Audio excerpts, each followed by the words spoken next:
اعوذ باللہ من الشیطان الرجیم، بسم اللہ الرحمن الرحیم۔ ہم لوگوں نے تفہیمات سیریز کا آغاز کیا تھا رمضان المبارک کے آغاز میں، اور آج اس کا لیکچر نمبر 13 ہے۔ ہم بات کر رہے تھے قرآن فہمی میں جو مشکلات ہمیں درپیش ہوتی ہیں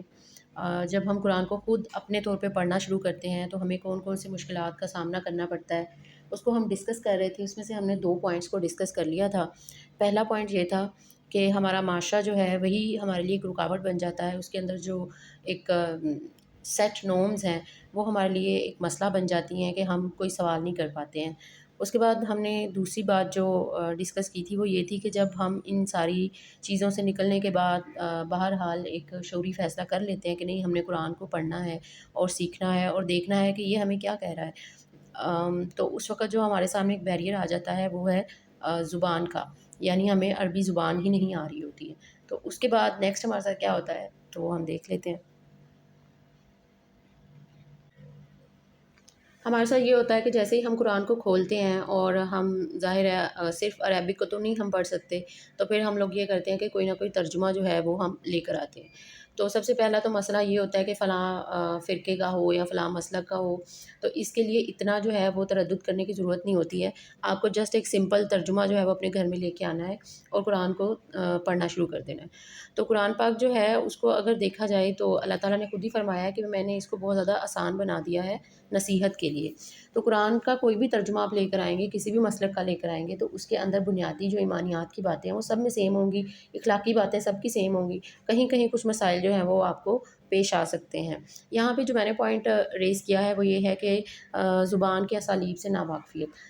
زبان کے اسالیب، عربی زبان کے اسالیب سے ناواقفیت تو بہت دور کی بات ہے۔ ہمیں شاید یہی نہیں پتہ ہوتا کہ ہماری اپنی زبان کے بھی کچھ اسلوب ہیں، یا ہمیں پتہ ہوتا ہے لیکن ہمیں بتانا نہیں آتا۔ تو اسلوب کا جو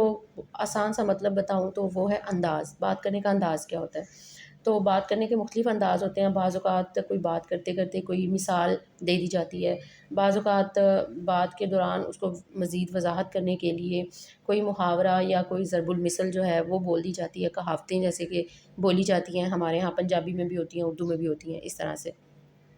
اس کے علاوہ بعض اوقات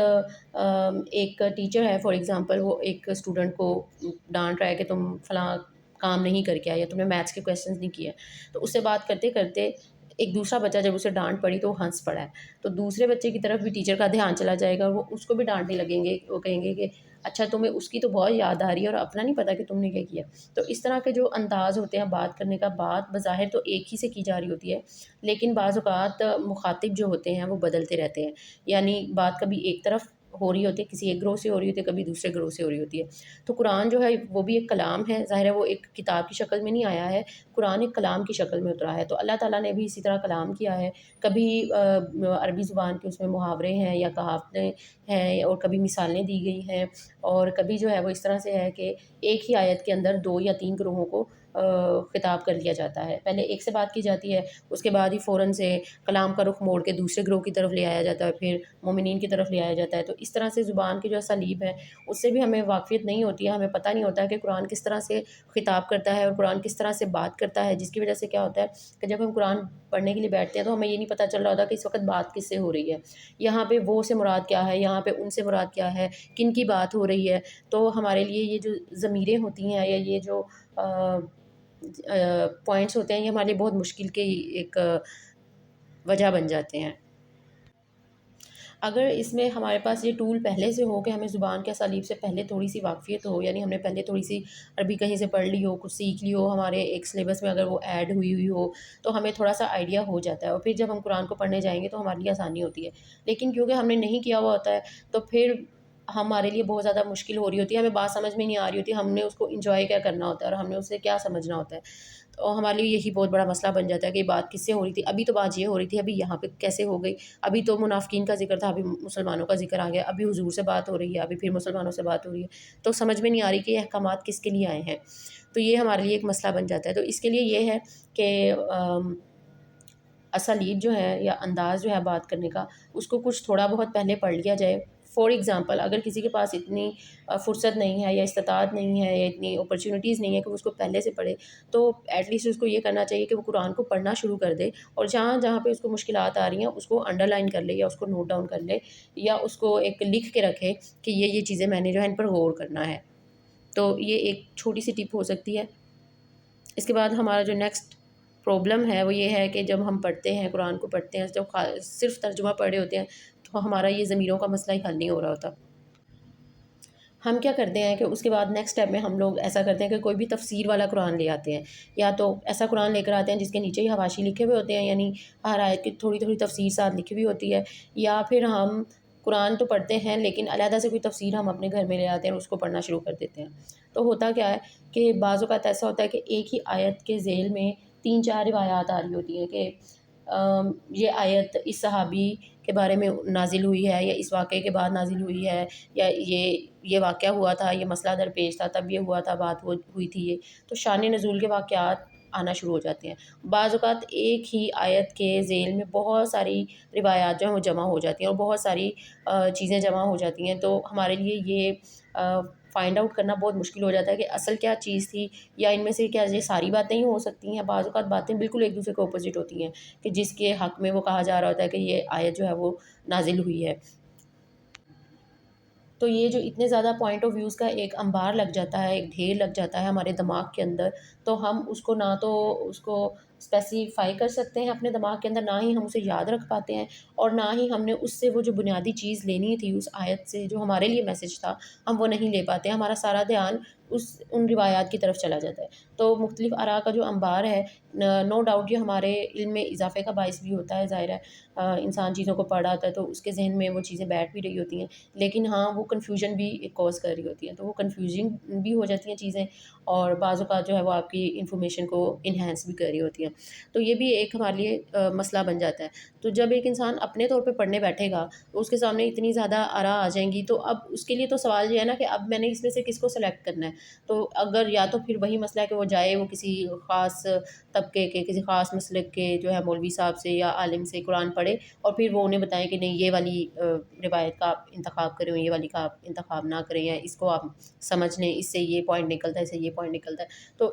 یہاں پہ جس مسئلے کی میں بات کر رہی ہوں وہ مسئلہ اس انسان کا مسئلہ ہے جو اکیلا بیٹھ کے پڑھنا چاہ رہا ہے. تو جب وہ اکیلا بیٹھ کے پڑھنا چاہے گا تو اس کے سامنے اتنے پوائنٹ آف ویوز آ جائیں گے، تو پھر اس کے لیے کسی ایک نتیجے پہ پہنچنا بہت مشکل ہو جائے گا. تو اس لیے ہماری قرآن فہمی میں ایک مشکل جو ہے وہ یہ بھی ہوتی ہے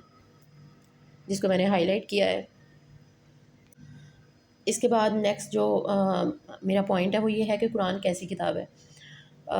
یہ سوال قائم کرنے کی ضرورت کیوں پیش آئی ہے؟ اس لیے کہ ہم نے ہمیشہ اپنی کتابوں میں یہی پڑھا ہے، اسلامیات کی کتابوں میں اور نبوت جو محمدی ہے ان کی خصوصیات میں، اور جس بھی ہم اردو کے اپنی بک میں پڑھے میں جہاں پہ بھی ہم پڑھتے ہیں تو ہم یہی پڑھتے ہیں کہ قرآن جو ہے نا وہ ایسی کتاب ہے کہ اس میں معاشی طور پہ بھی رہنمائی آپ کے لیے موجود ہے، وہ معاشرتی طور پہ بھی آپ کی رہنمائی کرتی ہے، اس میں سائنس بھی ہے، اس میں فقہ بھی ہے، اس میں ہدایت بھی ہے، اس میں اخلاق بھی ہے. یعنی آپ کی زندگی کے ہر مسئلے کا حل جو ہے وہ قرآن میں موجود ہے. تو ہمیں یہی پڑھایا جاتا ہے اور ہمارا یہی کنسیپٹ ہے، اور ہمیں یہی لگتا ہے کہ ہاں یہ بات بالکل ٹھیک ہے. لیکن ہوتا کیا ہے، فار ایگزامپل کوئی بچہ سائنس کا اسٹوڈنٹ ہے، تو جب وہ سائنس کی ہر تھیوری کو قرآن کے سامنے رکھ کے یہ اس کو جانچنے کی اور پرکھنے کی اور سوچنے کی کوشش کرے گا، تو اس کو ان دونوں میں ایک ٹکراؤ سا نظر آئے گا، جس کی وجہ سے وہ کنفیوز ہو جائے گا. خاص کر ایف ایس سی کے اسٹوڈنٹس جب فرسٹ ایئر میں جاتے ہیں تو وہاں پہ ایولیوشن تھیوری کو پوری بایو کی کتاب میں بہت زیادہ ڈیٹیل کے ساتھ جو ہے نا وہ کیا گیا ہے، ڈسکس کیا گیا ہے. تو کیا ہوتا ہے کہ وہ بچہ بہت کنفیوز ہو جاتا ہے کہ قرآن تو بالکل انسان کی ابتدا کے بارے میں اور بیان دے رہا ہے، اور ایولیوشن تھیوری تو بالکل اور چیز کہہ رہی ہے. تو قرآن اصل میں کتاب کیسی ہے، ہمارے لیے یہ جاننا بہت ضروری ہے. قرآن جو ہے وہ کوئی سائنس کی کتاب نہیں ہے، وہ سائنس کی ساری تھیریز کو صحیح ثابت کرنے کے لیے نہیں آئی ہے. قرآن جو ہے وہ کوئی معیشت کی کتاب نہیں ہے، وہ یہ نہیں ہے کہ وہ آپ کو ساری معیشت کے بارے میں ہر چیز بتائے گی. قرآن اصل میں جو ہے وہ ایک ہدایت کی کتاب ہے، وہ آپ کی اخلاقیات کو ٹارگٹ کرتی ہے، وہ آپ کو اس چیز پر آمادہ کرتی ہے کہ آپ اپنی آخرت کے بارے میں فکر مند ہوں اور اپنے اخلاقیات کو جو ہے وہ یہاں پہ اس دنیا میں درست کریں. تو اگر وہ سائنس کے حوالے سے بھی کوئی بات کرتی ہے، یعنی مشاہدے پر مبنی کوئی بات کرتی ہے ہماری کتاب قرآن مجید، یا پھر اگر وہ معیشت کے حوالے سے بھی کوئی بات کرتی ہے، تو اس میں اخلاقی پہلو لازمی ہو۔ اصل میں وہ جو مسئلہ اٹھا ہوا ہوگا یا وہ جو رہنمائی اٹھی ہوئی ہوگی، وہ اخلاقی بنیادوں سے اٹھی ہوئی ہوگی۔ ایسا نہیں ہو سکتا کہ وہ اخلاقیات سے ہٹ کے ہو۔ اگر قرآن یہ بھی کہتا ہے کہ یہ چیز فلاں کھانا جو ہے، فلاں چیزیں کھانا حلال ہے اور فلاں چیزیں کھانا حرام ہے، تو اس کے پیچھے بھی اخلاقی پہلو ایک ہوگا، اس کے پیچھے بھی طہارت کا ایک پہلو ہوگا۔ تو ہمارے لیے یہ سمجھنا بہت ضروری ہو جاتا ہے کہ قرآن اصل میں کیسی کتاب ہے۔ اگر ہمارا یہ کنسیپٹ کلیئر نہیں ہوتا تو ہم کیا کرتے ہیں کہ ہم اس کے اندر جاتے ہیں، اس کے اندر سے تاریخ بھی ڈھونڈتے ہیں، ہم اس کے اندر سے سائنس بھی ڈھونڈنا چاہتے ہیں، ہم اس کے اندر سے اپنے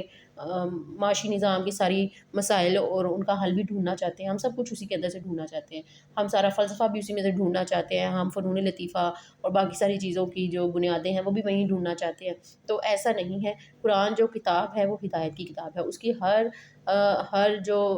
حکم ہے اس کی بنیاد کوئی نہ کوئی اخلاقی وجہ ہو سکتی ہے، اور انسان کو اس بات کے لیے پریپیئر کرنا ہے کہ وہ اپنی آخرت کے لیے فکر مند ہو۔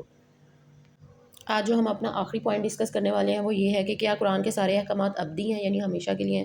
تو ہمیں تو ہمیشہ یہی پڑھایا گیا ہے کہ قرآن جو ہے وہ ایک ایسی کتاب ہے جو کہ آخری کتاب ہے، اور اس کے سارے احکامات جو ہیں وہ ہمارے لیے ہیں، اور وہ ابدی احکامات ہیں۔ وہ ان میں کچھ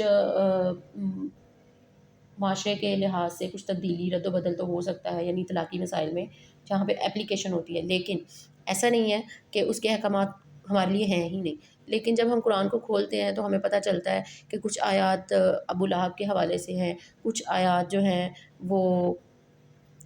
اس طرح کی ہیں کہ کافروں کو قتل کرو اور یہاں بھی اللہ کی حکومت قائم کرو۔ تو اس طرح کی آیات کے بارے میں جب ہم پڑھتے ہیں تو ہم یہ سوچنے پہ مجبور ہو جاتے ہیں کہ کیا یہ حکم میرے لیے بھی ہے، کیا یہ حکم میرے پہ بھی لاگو ہوگا۔ تو ہمارے لیے یہ جاننا بہت ضروری ہو جاتا ہے کہ کیا یہ جتنے بھی احکامات آ رہے ہیں یہ سارے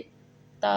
قیامت ہیں، یا ان میں سے کچھ احکامات انہی لوگوں کے لیے خاص تھے اور کچھ احکامات جو ہیں وہ پھر ہمارے پر آ کر اپلائی ہو جاتے ہیں۔ تو اس بات کو جاننا بھی ہمارے لیے بہت ضروری ہو جاتا ہے۔ فار ایگزامپل اگر ہم اس کو نہیں بھی جانتے، بعض اوقات تو یہ سوال بھی ذہن میں پیدا نہیں ہوتا، بس ایک کنفیوژن سی پیدا ہوتی رہتی ہے۔ بعض اوقات انسان ان سوالوں کو الگ الگ نہیں کر پاتا ہے، بس وہ کنفیوز ہوتا ہے۔ اسے کوئی بھی پوچھتا ہے قرآن سمجھ آ رہا ہے تو وہ یہ کہے گا ہاں آ تو رہا ہے، ہاں سمجھ آ رہا ہے، ہاں سمجھ آ رہا ہے، لیکن اس کی بنیادیں بہت ویک ہوتی ہیں۔ تو آج کا ہمارا لیکچر یہیں تک تھا، کل ہم ملیں گے اپنے اگلے لیکچر میں، تب تک کے لیے اللہ حافظ۔